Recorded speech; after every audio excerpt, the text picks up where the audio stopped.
Taoiseach, we are now just shy of 3 years since the result of the Brexit referendum, and despite the masses of time and effort that have been put into negotiating the withdrawal agreement, and indeed many debates and consultations, and indeed many sittings of the Brexit stakeholder meetings which the Taoiseach has organised and the opposition worked constructively with the government on, we are still at this time no closer to the ratification of the withdrawal agreement.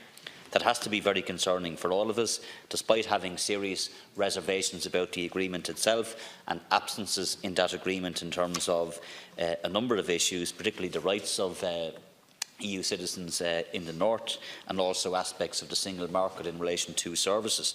We are of the view that it is the least worst option for Ireland, and it is a deal that must be honoured if we are to minimise the impact of Brexit.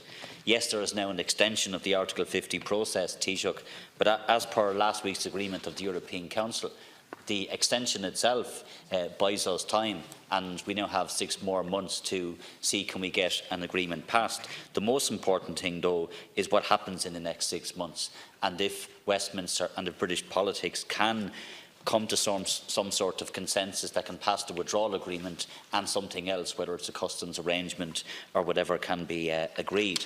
What cannot be allowed to happen is that hard Brexiteers and people who are opposed to the withdrawal agreement and the protections for Ireland are given the opportunity over the next 6 months to again rehash all of the old arguments which, in my view, now have been put to bed by the European Council and by the European Parliament and indeed by European negotiators. We must remain steadfast in our view, both in Ireland and indeed in the European Union, that the withdrawal agreement, the Irish Protocol or the backstop, whatever you want to refer to it as, must be honoured and cannot be renegotiated or picked apart in any way.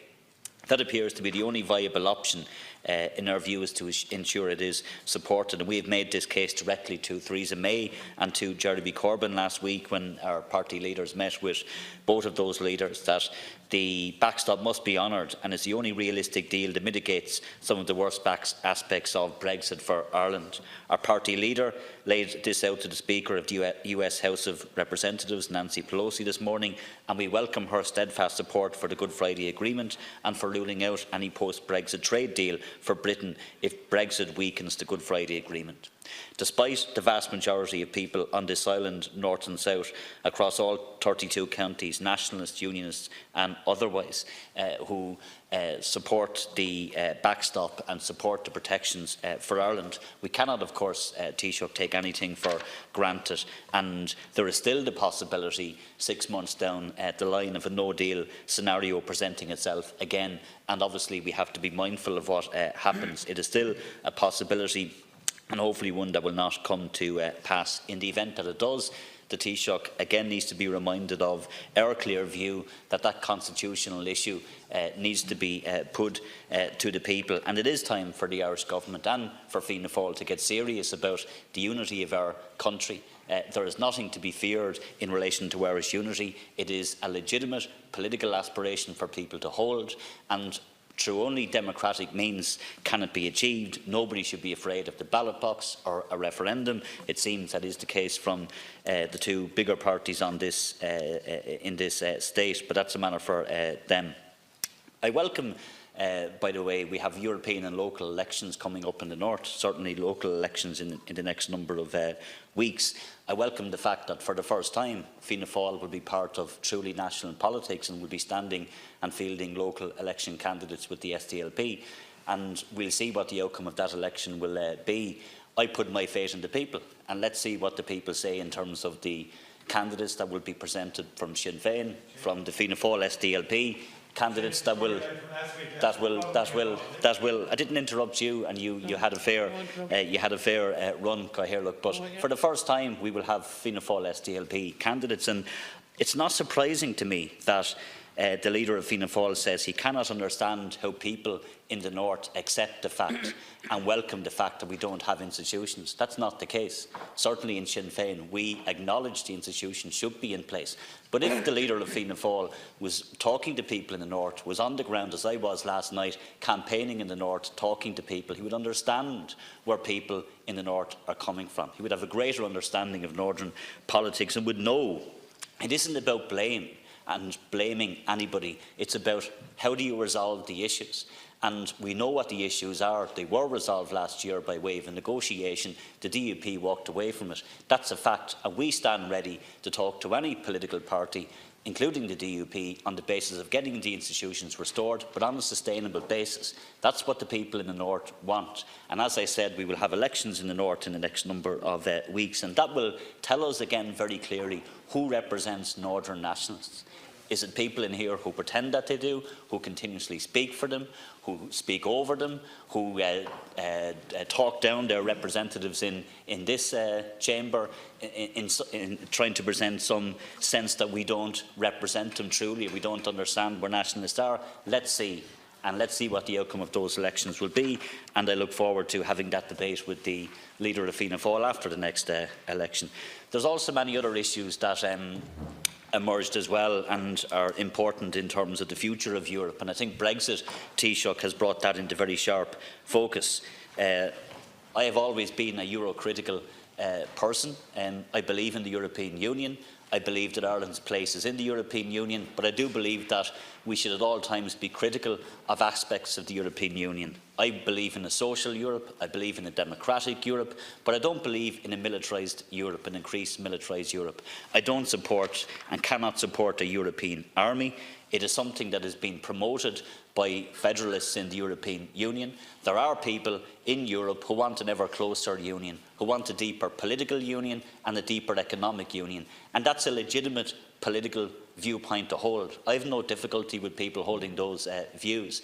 In my view, Taoiseach, it is not the dominant view in this state and on this island. People want to be members of the European Union. In the context of Brexit, they want to see the entire island of Ireland stay in the European Union.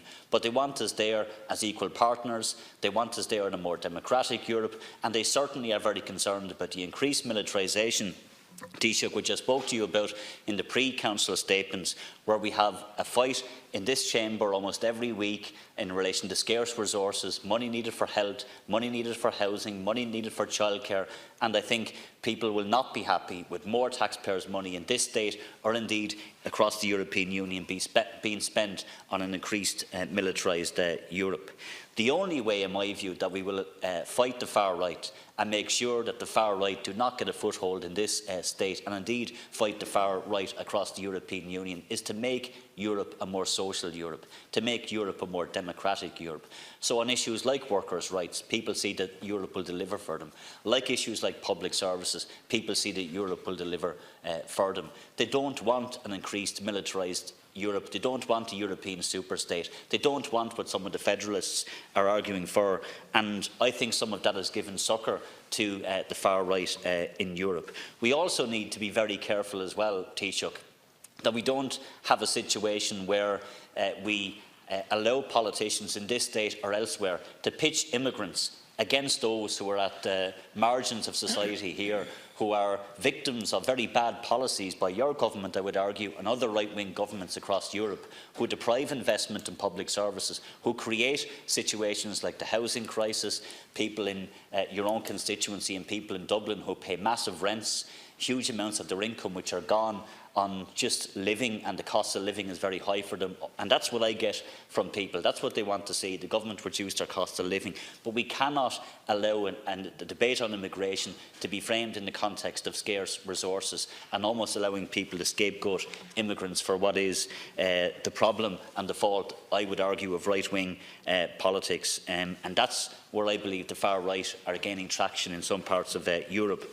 So the best way we can ensure we don't have the rise of the far right here in this state is to provide for our citizens, to invest in public services, to defend workers' rights, to make sure that people have a home, to make sure that people don't wait for longer than 15 months to see a consultant, or record numbers of people are not in trolleys or are homeless, and all of the obvious problems that face people. We need to make sure that through state investment, through fair taxation, that people are cared for and from the cradle to the grave, and that's what I would like to see happen. Taoiseach, we have still a long way to go, as I said, in relation to Brexit. We certainly have been supportive of an Irish position of getting a backstop. We have that, we have to protect it, we have to maintain it, and we have to be vigilant in the time ahead. And let's hope over the next 6 months that common sense will prevail, that some consensus will emerge in Europe, that the British Parliament will support the withdrawal agreement and possibly something better in terms of a customs arrangement, which I believe is in the best interest of not just the people of Ireland but also the people of Britain and Europe. Thanks very much.